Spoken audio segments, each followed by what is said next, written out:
একজন প্রশ্ন করেছেন যে ভক্তি কী। বলছেন, তিনি উত্তর দিচ্ছেন যে ভক্তি হলো সন্তুষ্টি।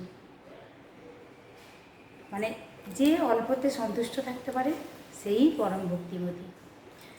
যেমন ধরুন সুদামা সুদামা সে হয়তো একবেলা খেতে পেতো, একবেলা খেতে পেতো না, এরকম গরিব, অথচ সে তো কৃষ্ণের পরম ভক্ত।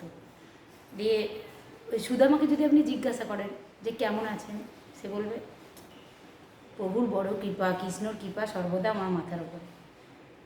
এটা হলো ভক্তি।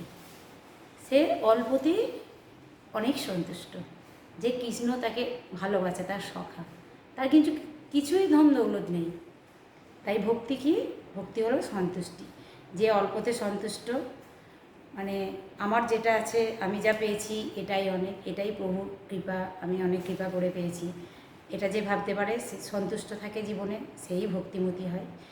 আর যে ভাবে যে আমি এই পাইনি, ওই পাইনি, এটা দাওনি, এটা করনি, সে হয়তো কখনোই মনে সন্তুষ্টিও পাবে না, সুখ পাবে না, আর তার পক্ষে ভক্তি আনাটাও অসম্ভব।